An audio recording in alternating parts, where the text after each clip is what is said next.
seven sisters and one brother. I continue uh, with what all Dr. Mirbo has said so far, just to remind you that this NEP 2020 has little to do with the interests and aspirations of the people of the Northeast. Yeah. You know, Northeast, many things that we speak in the name of NEP has no meaning for the Northeast because you know that this is the land where there are no castes, no caste oppression. Maybe caste in some, there are no caste whites and other things.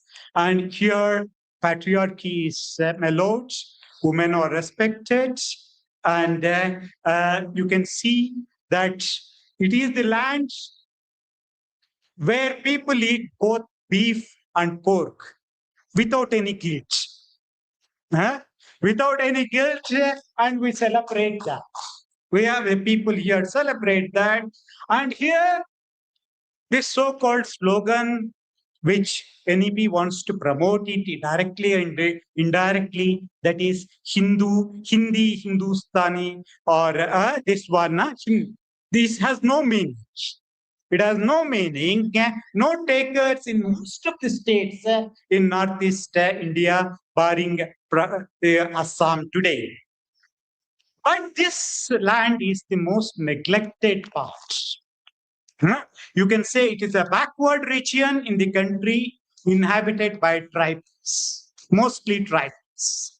You can say they suffer not only because of economic backwardness and geographical isolation, but also because of racial and cultural discrimination.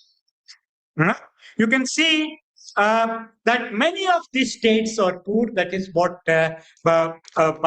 Mirbo has also said. And we hardly have government schools here. We talk about public education, but there are hardly government schools or colleges here. And there are central universities started, but that central universities are now in a doldrum because of the NEP and others.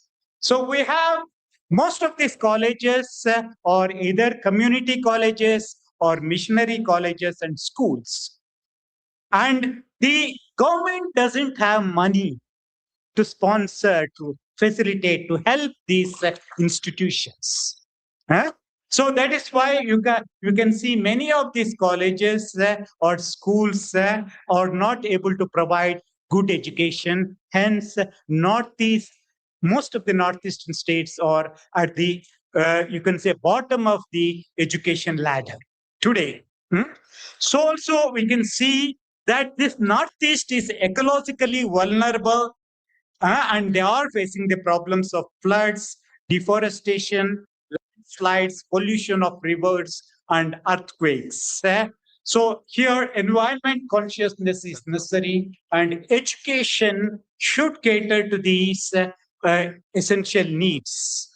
And also in a country like this India, where WhatsApp and social media is acquiring, it is replacing real knowledge of society and history. So we need a different kind of education.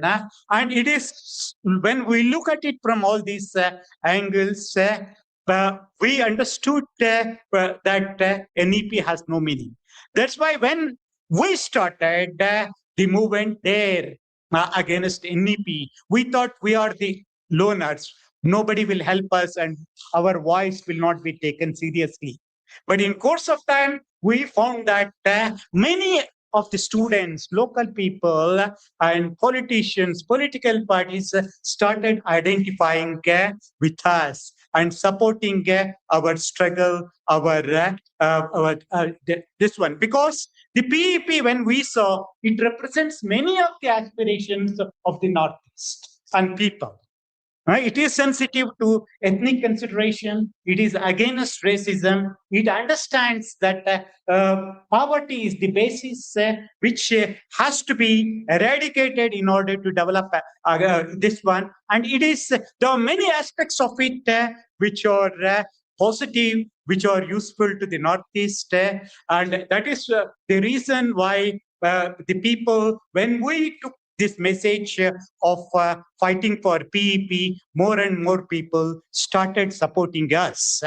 But at the same time, I also want to inform you that in this document, we felt that there may be some more additions which can be made. I'm happy that we discussed all these things threadbare, and many of these suggestions are given to the committees. I hope with Professor Sachidananda Sinha as the speaker, he will ensure that all these valid suggestions are incorporated, and the final document that will come out will represent the needs of the people of the whole country. This one. Then the other thing which I also felt that we should consider is that we are, in this document, we openly said we are against vocationalization of education. That is very correct. But at the same time, we are not against vocations. We are not against vocations and education. Many of these great people who spoke about education, they all told that education should not become bookish. It should not be bookish. It is not about reading. And the people should have a practical knowledge of what is going on in the country. So it is not, don't misunderstand it. I am not supporting vocationalization of education, but we should insist that our students are exposed to the real practical world. So that they understand the problems of the people on first-hand things, not read it only from the books, but understand it. It is for that, I think it is also necessary that we have been made to think that certain professions are important, certain professions are superior to the others. But education is something which should make us realize that all productive vocations are important. They are valid. They are valid, and we should respect them. Somebody may become a scientist and a doctor. Somebody may become a hamali, or he's just a janitor. But every profession has its importance, and that dignity of labor is something to be respected. And that is what I learned from Northeast. In Northeast, everybody does what, even a menial job or a big job, but all of them are respected. All of them have, these people, they don't make a difference. There are fights in Northeast, but they fight for dignity of labor. They have fight for autonomy or identity, but they don't fight for, I am superior to you. No. So this is something which we should keep in mind, and our education system, while being equipping the students with the knowledge of the theory or philosophy, we should also ensure that they are rooted in practical life. With this things, I end my speech. Thank you very much.